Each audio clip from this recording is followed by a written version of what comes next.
पहला सवाल सैयद जफर इस्लाम आपसे। देखिए, कोविड के बाद 2023 के इस बजट में, जो कि शायद फुल बजट आपका आखिरी है चुनाव के पहले, क्या उम्मीदें रखें? क्या देश ये माने कि जो परेशानियों का सामना हमने किया उस दौरान, उन सब से अब हम उबर गए हैं, उबर रहे हैं, या उबर के कहीं ऊपर पहुंचेंगे जैसे हम लोग पहुंच गए हैं? देखिए, पिछले 7-8 साल जब से हमारी सरकार है, 8-8.5 साल हो गए, उसमें अगर जितने भी बजट हमने पेश किए हैं, सब बजट में एक ही फोकस हमारा रहता है कि देश को मजबूत करना, देशवासियों को मजबूत करना है। इसलिए पिछले 8 सालों में देश मजबूत हुआ है, देशवासी बहुत स्ट्रांग, जो बहुत उनमें मजबूती आई है, और जो खासकर जो weaker section of the society है, marginalise section of the society है, उनको हमने दामन थामा है और उनको मजबूत किया है। तो इस बार भी बजट में उसकी झलक दिखेगी कि देश मजबूत हो रहा है, मतलब इंफ्रास्ट्रक्चर बढ़ रहा है, देश में प्रोग्रेस हो रहा है, डेवलपमेंट हो रहा है, विकास हो रहा है, साथ साथ लोगों की तरक्की हो रही है, वो साफ दिख रहा है देश में, और इसकी झलक आपको इस बजट में भी दिखेगी। तो गौरव वल्लभ जी, जैसे हम यहाँ पर बैठे हैं और एक 360 डिग्री पूरा दिख रहा है, तो देखिए यहाँ से नजरिया उस ओर फैलाने की कोशिश भी हम करेंगे। जो चीज जफर इस्लाम कह रहे हैं कि आप इत्तेफाक रखते हैं, ये सवाल ही गलत हो जाएगा। मैं आपसे पूछती हूँ कि जो गरीबों को फ्री अनाज मिल रहा है, बजट में उसका जब आवंटन होता है, जब उस मार्जिनलाइज सेक्शन को पैसों का आवंटन होता है, तो ये एक अच्छा बजट कहलाएगा आपके हिसाब से? देखिए, अमृत काल चल रहा है प्रधानमंत्री जी की भाषा में, और अमृत काल में देश की 65% और 70% आबादी को हमको 5 किलो राशन देना पड़ रहा है। क्या ये हिंदुस्तान के लिए, हमारे जो स्वतंत्रता सेनानियों ने हमारे को आज़ादी दिलाई, कि आज़ादी के 75 साल बाद एक प्रधानमंत्री आएगा, वो कहेगा अमृत काल है और मुफ्त का अनाज ले? क्या इसके लिए आज बेरोजगारी आप मान सकते हैं? अभी रेलवे की 35,000 वैकेंसीज के लिए 1 करोड़ 20 लाख लोगों ने एप्लीकेशन दी। क्या प्रधानमंत्री जी इसको अमृत काल कहते हैं? 1947 से लेकर 2014 तक 55 लाख करोड़ रुपए का देश पे कर्जा था। 2014 से लेके आज तक 55 लाख करोड़ 155 लाख करोड़ रुपया हो गया। बात की थी 15 लाख रुपए प्रति खाते में देने की, और हिंदुस्तान के हर आदमी को 1,09,000 रुपए का कर्जदार प्रधानमंत्री जी ने बना दिया। धुंधला धुंधला सा इस वक्त मौसम हो रहा है, ऐसे ही धुंधला सा बजट भी होगा, क्योंकि उम्मीदें हर बार होती हैं। हर बार ये उम्मीद की जाती है कि टैक्स स्लैब्स में बढ़ोतरी होगी, कुछ आम आदमी को राहत मिलेगी, जेब में थोड़ा उनके भी पैसा आएगा। पेट्रोल डीजल का जिक्र ये कर ही चुके हैं किस तरीके से उसकी मार है। हालांकि सीधे तौर पर अगर देखा जाए तो 4 ऐसे प्रमुख पॉइंट्स आप गिनाइए जो आपकी सरकार ने पिछले कई बजट्स में, उससे जो फिजिकल डेफिसिट है, या फिर जो ग्रोथ है, या फिर जो जीडीपी आपने अटेन करने की उम्मीद की थी, उस तक पहुंच सके हैं आप। देखिए, फिस्कल डेफिसिट का जहां तक मामला है, आपने देखा होगा कि एक ऐसा समय आया जब कोविड का, जब रेवेन्यू जीरो और एक्सपेंडिचर सरकार का बढ़ता गया, इसलिए कि लोगों को सपोर्ट भी करना पड़ा। ऐसे समय में भी सरकार ने अपना पूरा खजाना खोल कर रखा है, फिस्कल डेफिसिट बढ़ गया, लेकिन आज देखिए धीरे धीरे जो है फिस्कल कंसोलिडेशन की तरफ सरकार जा रही है। पिछली बार 6.4% ऑफ जीडीपी, इस बार मुझे लगता है कि वो फर्दर घट के 50 बेसिस पॉइंट कम से कम घटेगा, 60 बेसिस पॉइंट घट के 5.8। तो फिस्कल कंसोलिडेशन बिल्कुल फोकस में है और वो हम कर रहे हैं।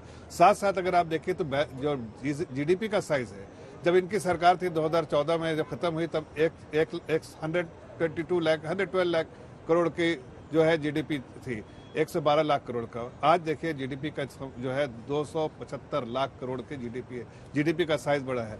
आप देखिए 12वें नंबर पे इकोनॉमी थी, वो घट, और सबसे फ्रेजाइल इकोनॉमी थी। आज मजबूत इकोनॉमी, जो 5 दुनिया के मजबूत इकोनॉमी। जब आप मजबूत कहते हैं, इसका आधार क्या है? मतलब मैं जानना चाहती हूँ, की पॉइंट्स बता दीजिए, 4 पॉइंट्स। आप देखिए सारे मैक्रो इकोनॉमिक पैरामीटर्स देखिए, जैसे जीडीपी ग्रोथ देखिए, फिस्कल कंसोलिडेशन देखिए, फिस्कल डेफिसिट देखिए, इन्फ्लेशन देखिए, हर चीज जो है कंट्रोल में है। आपके जो बजट, देखिए, आपको आसमान में इतना ऊंचा क्यों लाया? थोड़ा हल्का कीजिए मामले को। आप पूछिए, सुनिए ना, इसलिए लाए हैं कि फिस्कल कंसोलिडेशन और इकोनॉमिक ग्रोथ में समन्वय बिठाते बिठाते जनता को कुछ राहत देंगे कि नहीं देंगे? सुनिए, महंगाई जो आप कह रहे हैं कि कंट्रोल में नहीं है, आम आदमी के बीच में पता नहीं मुझे आप कितना जाते हैं, लेकिन लोग महंगाई की मार झेल के परेशान है थोड़ा। देखिए, आप इतना बम्पर कलेक्शन आप टैक्स का कर रहे हैं, और कुछ तो राहत दीजिएगा, कुछ टैक्स स्लैब में 2.5 लाख से ऊपर उठा दीजिए। आपने शायद बजट को पिछले 10 सालों में पढ़ा नहीं ठीक से। अगर सोशल सेक्टर में सबसे ज्यादा बजटरी एलोकेशन हुआ है तो हमारी सरकार ने किया है।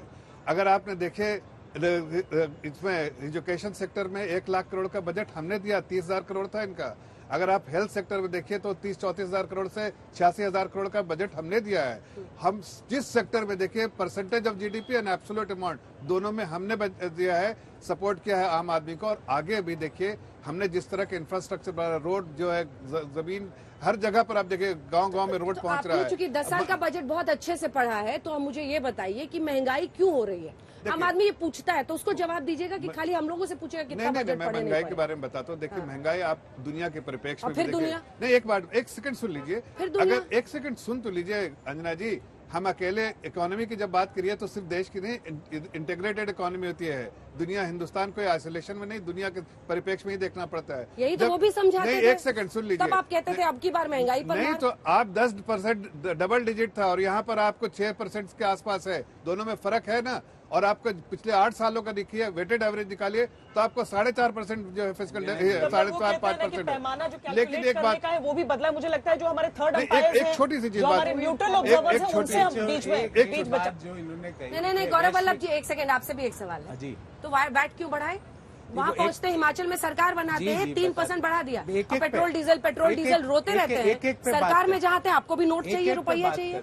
एक एक पे बात करते हैं। वेट पे मैं आपको उत्तर देता हूँ और बहुत महत्वपूर्ण सवाल है। मैं भागने वाला नहीं हूँ, इधर उधर भी नहीं जाऊंगा। जब हिमाचल में भारतीय जनता पार्टी की सरकार थी तो वो 3 उपचुनाव हार गई और सुपड़ा साफ हो गया उनका।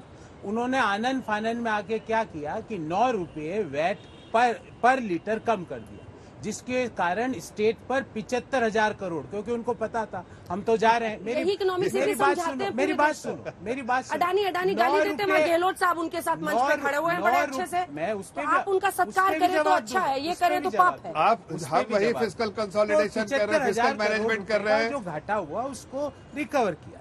सेकंड बात, इन्होंने कहा कि फिजिकल कंसोलिडेशन होगा। फिजिकल कंसोलिडेशन अंजना जी, श्वेता जी, एक ही तरीके से हो सकता है।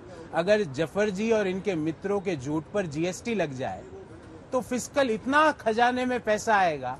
और मैं तो कह रहा हूँ धरती पे झूठ चलिए, बोलते हो, experts को भी क्योंकि धरती आप- पर झूठ बोलते ये जो हो political मैम, jargon है ना, मैम आसमान धरती में पर बोलो। झूठ बोलते हो, आसमान में आसमान में तो बोलो। सत्य कम बोलो। करना